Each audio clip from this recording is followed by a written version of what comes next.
Hi കൂട്ടുകാരെ, ഈ കണ്ടില്ലേ, ഇത് മോളുടെ മാലേൻ്റെ മുത്തുകളാണ്. ബാക്കി വന്നത് പൊട്ടിയതൊക്കെയാണ്.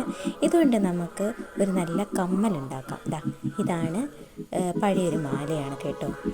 ഈ മാല കൊണ്ട് ഇതിൻ്റെ മുത്തുകൾ നമ്മളൊന്നും കളയരുത്, സൂക്ഷിച്ച് വെക്കണം. ഞാൻ അങ്ങനെ സൂക്ഷിച്ച് വെച്ച കുറച്ച് സാധനങ്ങളാണ്, മുത്തുകളാണ്. ഈ കാണുന്ന ചെറിയ ടിന്നിൽ കാണുന്നത്. ഇത് വെച്ച് നമുക്കൊരു നല്ല കമ്മലുണ്ടാക്കിയെടുക്കാം. അപ്പോൾ നമുക്ക് തുടങ്ങാം.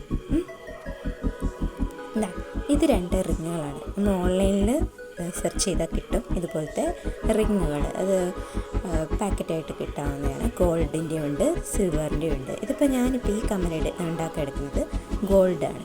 അപ്പം ഇതിനകത്തൊരു ആവശ്യമുള്ള സാധനം ഈ പ്ലെയർ വേണം. പ്ലെയറും ഈ ഇതുമാണ് വേണ്ടത്. ഇനി നമുക്കിതിനകത്തേക്ക് കുറേശ്ശെ നമ്മൾ ഇഷ്ടമുള്ള സെലക്ട് ചെയ്ത കുറച്ച് മുത്തുകളിലേക്ക് ഇങ്ങനെ കയറ്റാം. ഞാനിപ്പോൾ സെലക്ട് ചെയ്തിരിക്കുന്നത് ബ്രൗൺ കളർ മുത്തുകളും ഒരു ഗോൾഡൻ കളർ മുത്തും, പിന്നെ വീണ്ടും ബ്രൗൺ കളറും, പിന്നെ വീണ്ടും ഒരു റെഡ് കളറ്, പിന്നെ വീണ്ടും ബ്രൗൺ.